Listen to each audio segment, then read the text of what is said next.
What if I told you that the secret to attracting women isn't about looks, money, or trying to be someone you're not?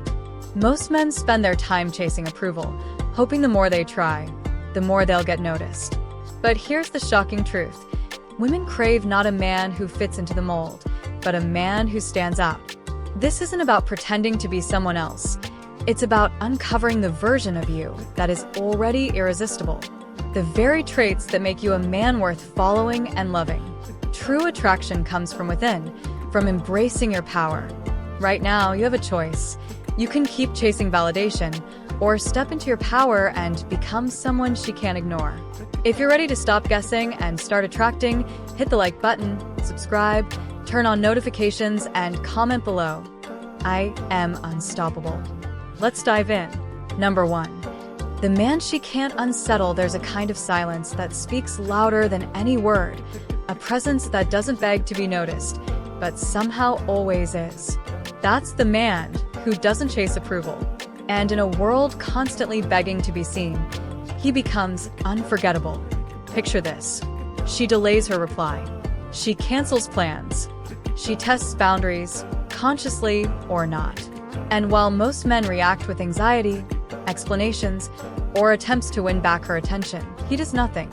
Not out of pride, but because his value wasn't built on her response in the first place. This man doesn't lose himself to gain her. His day continues with the same calm, the same intent. He reads. He builds. He moves. He doesn't orbit around her mood. That stillness, that grounded nature, she notices it. It haunts her in the quiet hours because it's so rare.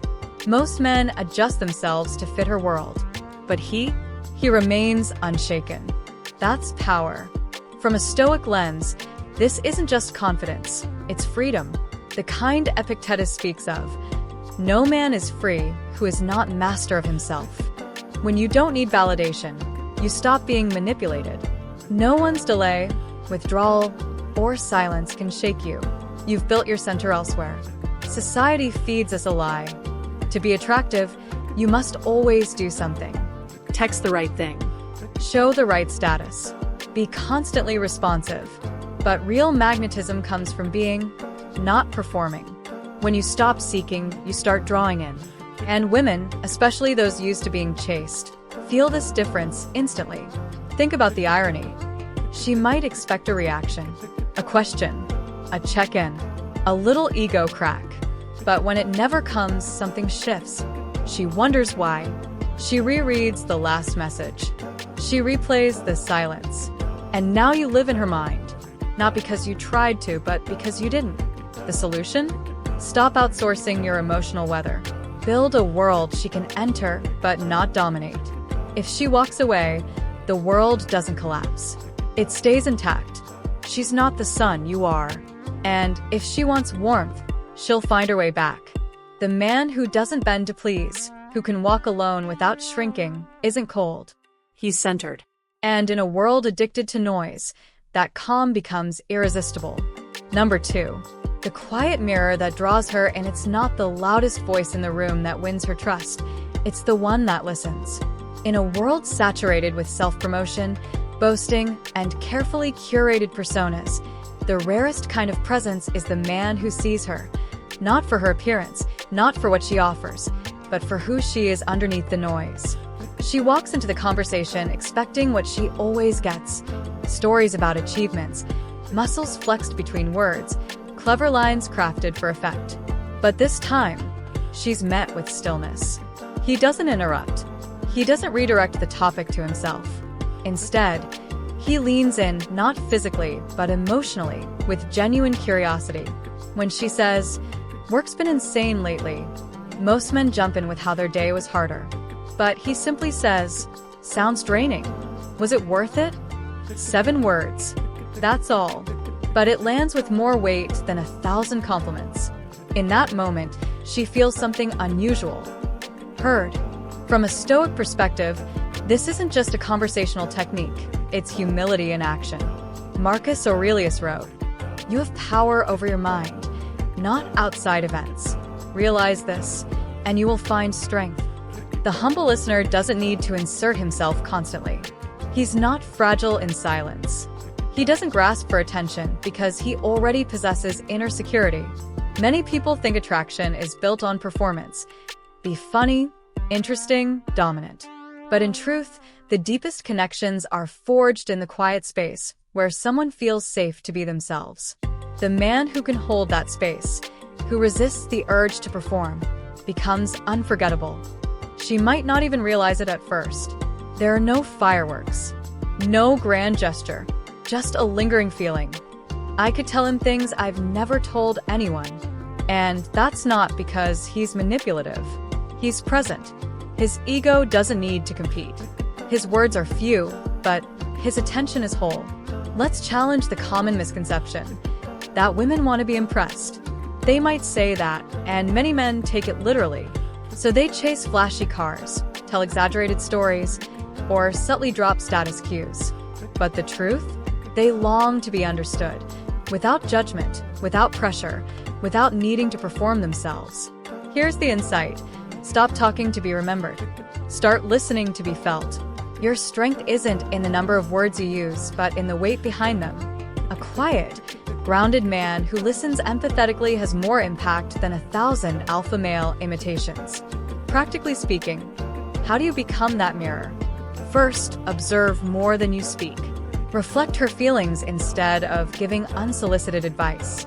And when you do speak, keep it simple and sincere. You don't need to say something profound, just something real. She may not thank you out loud. She may not even realize why she feels drawn to you. But days later, when she's alone, she'll remember how calm she felt around you.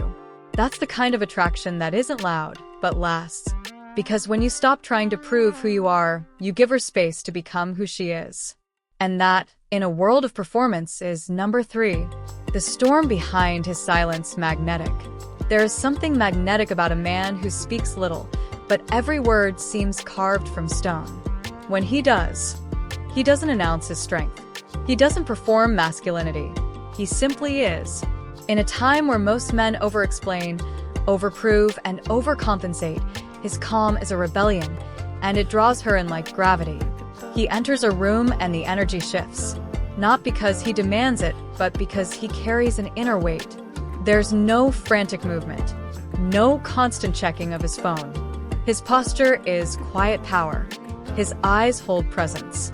And when she tries to test his composure, a sharp question, a subtle provocation, he doesn't flinch. He meets it with stillness, not resistance. That's what unsettles her and fascinates her. She starts to lean in, not because he dazzled her with lines or looks, but because his silence holds stories. There's something untold about him, something unsaid. He makes space, and in that space, she reveals herself. That's the paradox.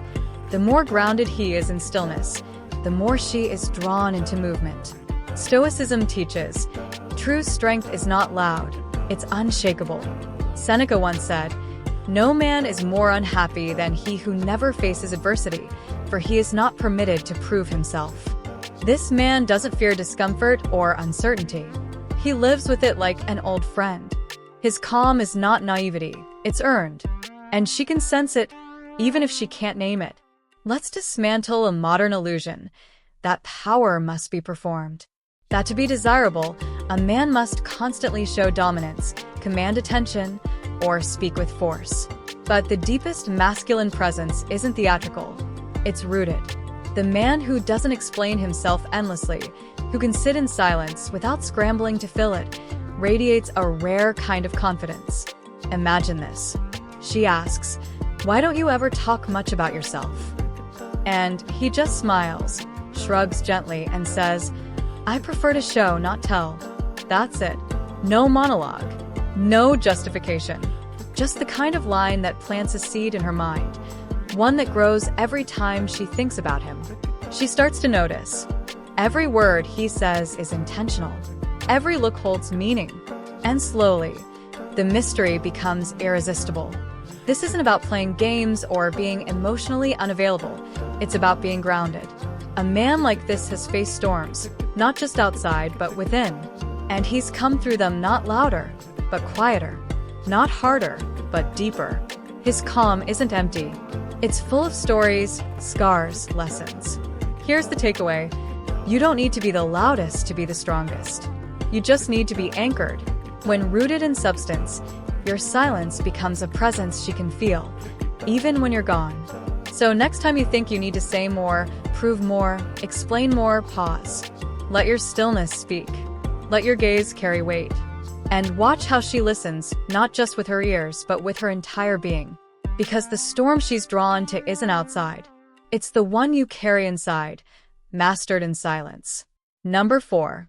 The strength to walk away without a sound. A moment defines a man, not when he gets what he wants, but when he walks away from what doesn't serve him. He does it quietly. No bitterness. No drama. Not because he asked, but because she felt something rare, a kind of emotional gravity. And now, other men feel shallow in comparison. Loud. Overbearing. Exhausting. The Stoic knows, less is more. He doesn't chase, but attracts. Not through flash, but through energy. Not through control, but through calm.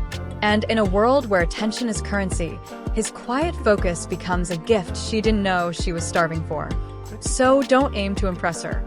Aim to see her. Not through compliments, but through awareness. Not through noise, but through presence. Because the man who makes her feel like the only one, without saying a word, is the one she never forgets. Number 6. The depth that only pain can forge. There's a kind of man who carries silence, not as a shield, but as a story. He doesn't hide his past, but he doesn't display it either. There's no bitterness, no victimhood, only quiet strength. And she senses it immediately. In his gaze, in his restraint, in the way he never needs to be the center of the room, yet somehow always is. This man has been broken, but didn't stay broken. He's been betrayed, humiliated, abandoned. But instead of hardening into resentment or collapsing into neediness, he grew deeper. He didn't just move on. He transformed. And in that transformation, he became someone others can feel before he even speaks. She may not know what he's endured. He doesn't tell sob stories. He doesn't need pity. But there's a weight to him, a rootedness that only comes from surviving something real. That depth becomes a magnetic force. Because while others posture, he simply is. From a Stoic lens, this man embodies what Epictetus meant when he said, "Difficulties show men what they are." Pain. Loss. Disappointment. These were not obstacles, but teachers. They stripped away the superficial and left behind something raw, honest, and resilient. And that makes him compelling. Not the absence of scars, but the way he wears them with quiet dignity. Contrast this with what most people do after heartbreak. They numb, Distract.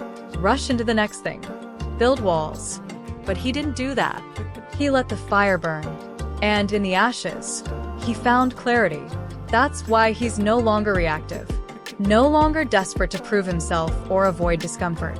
He's been there. He's faced himself. And now, nothing outside can unseat him. This is the truth few dare say aloud. Women aren't drawn to perfection. They're drawn to depth. And depth is forged in darkness. She may not ask what happened to him, but she'll wonder. Because it's rare to meet a man who's been wounded but still chooses love. Not with naivety, but with wisdom. Imagine this. She asks about his past. He pauses, not to hide, but to choose his words. "I trusted the wrong people," he says. "It hurt, but it taught me more than comfort ever could." That kind of response doesn't dramatize. It reveals. And it leaves her thinking, not about what he suffered, but about the strength it took to survive and remain open. So many men avoid their pain, fearing it makes them weak. But Stoicism teaches the opposite. Suffering is the forge of character. The man who has faced loss and kept his integrity, who has felt grief and still chooses to care. That man is rare. And women feel that rarity like heat from a distant flame. The inside don't run from your wounds, refine them. Let them shape you, not define you. Speak less about what you've been through, and let how you move through life speak for you. Because the man who turns pain into depth doesn't need to chase anyone. They find him, and when they do, they don't want to leave. You began this journey thinking attraction was about playing the right cards. But now you realize it's about becoming the kind of man who attracts, not chases. She didn't want someone to impress her. She wanted someone who was already impressive, without even trying. If you're ready to become that man, like this video, subscribe, and comment below. I am unshakable. Stay strong. Keep evolving. Your future isn't waiting. It's yours to claim.